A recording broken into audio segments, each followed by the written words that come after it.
Sports for Real with Coach Hall. The NCAA tournament resumes tonight with the Sweet 16. Most of the pretenders are gone, even though we still have a few Cinderellas, but they all are primed to make a run at the Elite Eight. So there's 2 games tonight. We're playing the East and the West, and 4 intriguing matchups. First of all, you have Arkansas and Connecticut. It's only like the 5th time these 2 teams have played, and this may just be the best overall game of the night. I expect this to go down to the final minute, but I'm going to take Arkansas in this one. I think the way Arkansas is playing, either one or 2 things is going to happen. They're going to continue the role that they have by knocking off Kansas, or they're going to get knocked off by UConn, who continues their own journey to the championship. In the other game, out west, you have Gonzaga and UCLA. This is very intriguing to me because UCLA, the historic program, they hadn't done a whole lot in the last 30 or so years against Gonzaga, the team on the rise. Now, I liken Gonzaga to the rise of Duke. They get closer and closer, and then finally they break through and they win the championship. Well, Gonzaga has been doing everything except win the championship. They even went undefeated a few years ago and was knocking on the door, but Baylor was just too quick for them, and it just wasn't to be. But here they are again, the number 3 seed, taking on UCLA, and they're steady building those blocks. Now, I think this Gonzaga team is much more dangerous than the one that went undefeated a few years ago because they know what it takes to win. They don't have that start power where you can just show up most nights and win just on talent alone. They don't have that right now. And I think they're going to outwork UCLA as good as UCLA is, number 2 seed. I think Gonzaga is going to continue on, and it just might be the year that they break through to get to the Final Four. Over in the East, you have Florida Atlantic and Tennessee. Very intriguing matchup because you have 2 different styles here. Tennessee has that number 1 defense, and FAU, they like to rain those 3-pointers. They're going to shoot about 25, 26 threes every game, and they're shooting about 38% as a team. And their number 1 star, John L. Davis, he's hitting about 37% himself. So most teams, when they play Tennessee, going down in those trees and getting beat up, that's not an ideal proposition, especially for Florida Atlantic. They're going to stay out there and shoot those threes. And if that glass slipper is still fitting them, they're going to hit a lot of threes tonight. But if that 3-pointer is off, it's going to be a long night for Florida Atlantic. But as far as Tennessee goes, I like to say congratulations to Rick Barnes for getting his team to the Sweet 16, especially after beating Duke.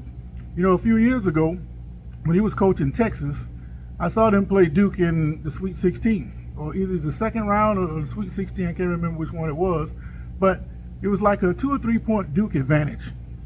Texas got to stop, and they need to come down and score the ball, either tie the game or take the lead.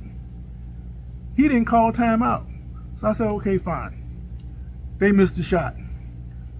Duke came back, and they got another stop. So Texas, again, is sitting on timeouts. The first time you didn't call a timeout, fine, that might just be the way you play. But the second time, you need to calm your guys down and get ready to run a play that can get you into this game because it's still in doubt at this point. You got to score. Well, they go down, they don't call a timeout, they miss the shot. Okay, Duke, the third time. They need to stop Duke again. You've blown 2 offensive possessions that you really needed and you didn't score. Now you got to stop Duke.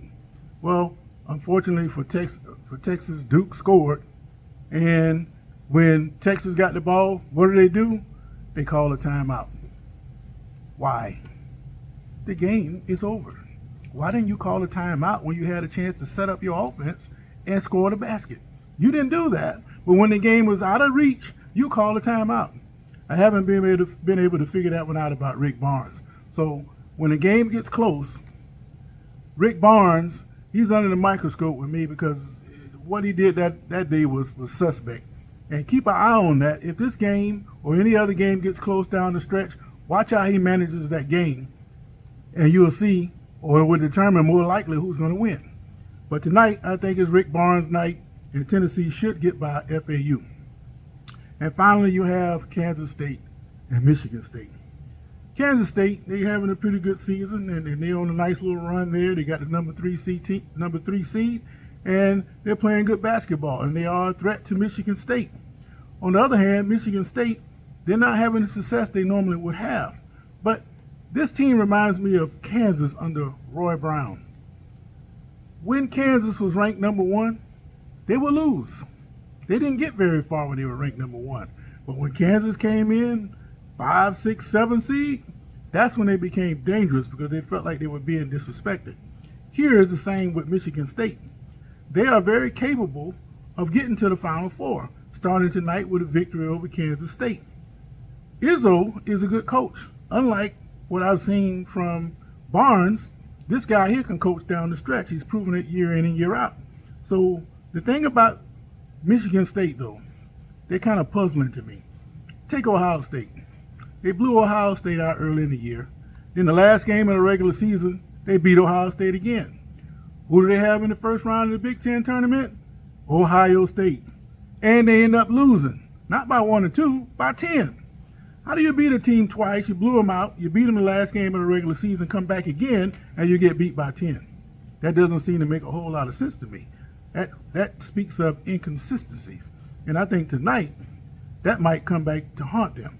So in an upset bid, even though they're the lower rated seed, I'm going to take Kansas State to knock off Michigan State. So there you have it. The 4 picks. I'm going to go with Arkansas over UConn, which is probably going to be the best game of the night. You have Gonzaga in UCLA. I'm taking Mark Few all the way to the Final Four. FAU and Tennessee. Rick Barnes, despite Rick Barnes, is going to take Tennessee past the FAU. And finally, take K-State over Michigan State. We'll do the other bracket, the other 2 regions tomorrow. Stay tuned. Sports for Real.